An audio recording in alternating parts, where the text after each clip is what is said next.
Hello friends, welcome back to my YouTube channel Shabana education classes में आप सभी का स्वागत है। तो आज की इस वीडियो में हम जानेंगे कि पांचवी रिपोर्ट इंग्लैंड में गंभीर वाद विवाद का आधार क्यों बनी, स्पष्ट कीजिए। यानी कि इस प्रश्न में हमें बताना है कि जो पांचवी रिपोर्ट थी वो इंग्लैंड में वाद विवाद का आधार क्यों बनी। अगर आप लोगों ने मेरे चैनल को सब्सक्राइब नहीं किया है तो प्लीज़ मेरे चैनल को सब्सक्राइब कर लीजिए, ताकि ऐसे ही इम्पोर्टेंट टॉपिक्स मैं आप सभी तक लाती रहूं। तो चलिए स्टार्ट करते हैं। सन 1813 में ब्रिटिश संसद में पांचवी रिपोर्ट पेश की गई। यह रिपोर्ट भारत में ईस्ट इंडिया कंपनी के प्रशासन तथा क्रियाकलापों के विषय में तैयार की गई थी। यानी कि सन 1813 में ब्रिटिश संसद के अंदर पांचवी रिपोर्ट पेश की गई और उस रिपोर्ट के अंदर भारत में ईस्ट इंडिया कंपनी के प्रशासन तथा क्रियाकलापों के विषय में तैयार की गई थी। यानी कि जो हमारी पांचवी रिपोर्ट थी उसके अंदर जो भारत में ईस्ट इंडिया कंपनी थी उसके जो कार्य थे और उसका जो प्रशासन था उसके बारे में इसमें बताया गया है। ब्रिटिश संसद ने कंपनी पर नियंत्रण रखने हेतु अनेक अधिनियम पारित किए। यानी कि जो ब्रिटिश संसद थी उसने ईस्ट इंडिया कंपनी पर नियंत्रण रखने के लिए बहुत सारे अधिनियम लागू किए थे। ईस्ट इंडिया कंपनी के वर्चस्व को लेकर इंग्लैंड में काफ़ी विरोध रहा। यानी कि जो ईस्ट इंडिया कंपनी थी उसके वर्चस्व को लेकर इंग्लैंड में काफ़ी विरोध हुआ। कंपनी ने 1760 के दशक के मध्य जब से बंगाल का प्रशासन संभाला तब से इंग्लैंड में उसके क्रियाकलापों पर बारीकी से नज़र रखी जाने लगी थी। यानी कि 1760 के मध्य कंपनी ने बंगाल का प्रशासन संभाला, तब से इंग्लैंड में उसके काम पर, उसकी हर छोटी छोटी चीज़ों पर नज़र रखी जाने लगी थी। इस टॉपिक को समझने के लिए मैंने पॉइंट्स वाइज भी कवर कर लिया है। तो चलिए देखते हैं। भारत कंपनी के एकाधिकार का इंग्लैंड में विरोध। ब्रिटेन में बहुत से ऐसे समूह थे जो भारत तथा चीन के साथ व्यापार पर ईस्ट इंडिया कंपनी के एकाधिकार का विरोध करते थे और उसके क्रियाकलापों पर पैनी नज़र रखते थे।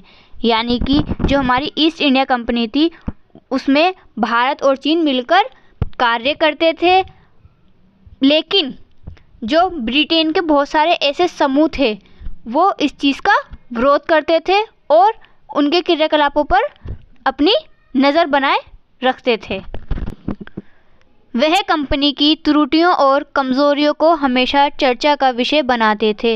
यानी कि जो ब्रिटेन के लोग थे वे ईस्ट इंडिया की कंपनी के अंदर जो कमज़ोरियाँ होती थी वो हमेशा उसी पर चर्चा करते रहते थे, उन्हीं को अपना चर्चा का विषय बनाकर रखते थे। वे चाहते थे कि शाही फरमान को रद्द करके इस एकाधिकार को समाप्त कर दिया जाए।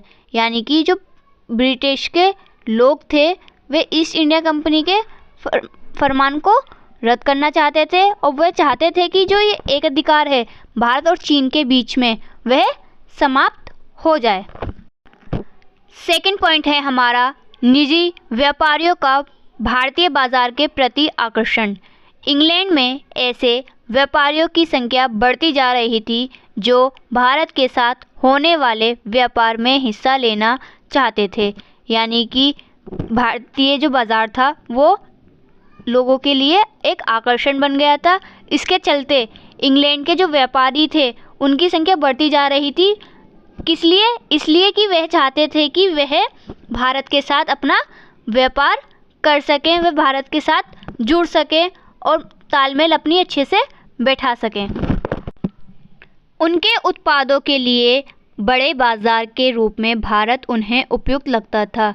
यानी कि जो इंग्लैंड के व्यापारी थे वह अपने उत्पादों के लिए भारत को एक अच्छा बाज़ार के रूप में देखते थे। वे चाहते थे कि वे जो व्यापार कर रहे हैं वह भारत उसके लिए सबसे ज़्यादा उपयुक्त है। थर्ड पॉइंट है हमारा राजनीतिक संगठनों का हस्तक्षेप। राजनीतिक संगठनों ने इस विषय पर दखल देना शुरू कर दिया था। यानी कि ब्रिटेन की जो संगठन थे, राजनीतिक संगठन, उन लोगों ने भी इस विषय पर अपना हस्तक्षेप करना शुरू कर दिया था। वे अपने भाषणों और चर्चाओं में इसको मुद्दा बनाने लगे कि बंगाल पर मिली विजय का लाभ केवल ईस्ट इंडिया कंपनी को मिल रहा है, संपूर्ण राष्ट्र को नहीं। यानी कि जो इंग्लैंड के राजनीतिक संगठन थे, उन्होंने एक इसे अपना विषय बना लिया था।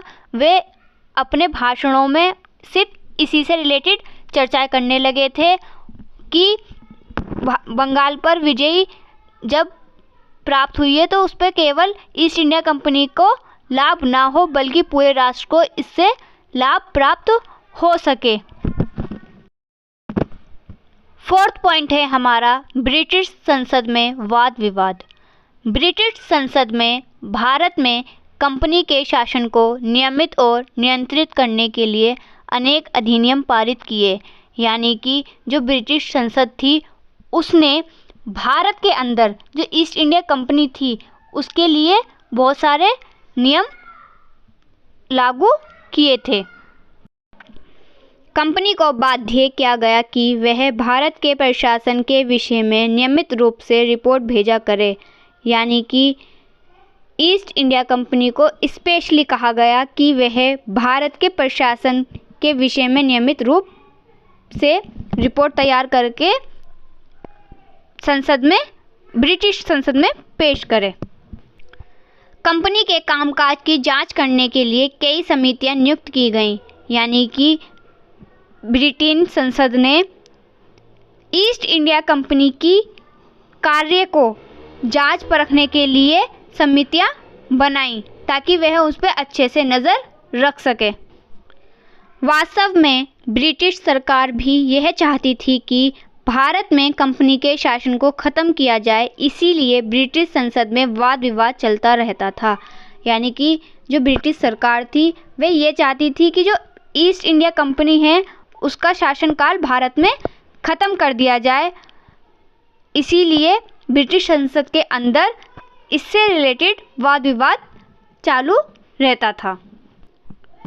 प्रवर समिति द्वारा जो 5वीं रिपोर्ट तैयार की गई थी, जो खास तौर से ग्रामीण बंगाल के क्षेत्र की स्थिति को लेकर थी। यानी कि एक प्रवर समिति थी जिसने 5वीं रिपोर्ट तैयार की थी जो बंगाल के ग्रामीण क्षेत्र की स्थिति को बताती है। 5वीं रिपोर्ट को लिखने वाले कंपनी के कुप्रशासन की आलोचना करने पर तुले हुए थे। यानी कि जिन्होंने 5वीं रिपोर्ट तैयार की थी वह कंपनी के कुप्रशासन की आलोचना करने पर लगे हुए थे। अतः कहीं कहीं उन्होंने स्थितियों को अतिरंजित करके भी बताया। यानी कि उन लोगों ने कहीं कहीं यानी कि कुछ जगहों पर ऐसी स्थिति कायम कर दी जिससे लड़ाई के मुद्दे उत्पन्न हो चुके हैं।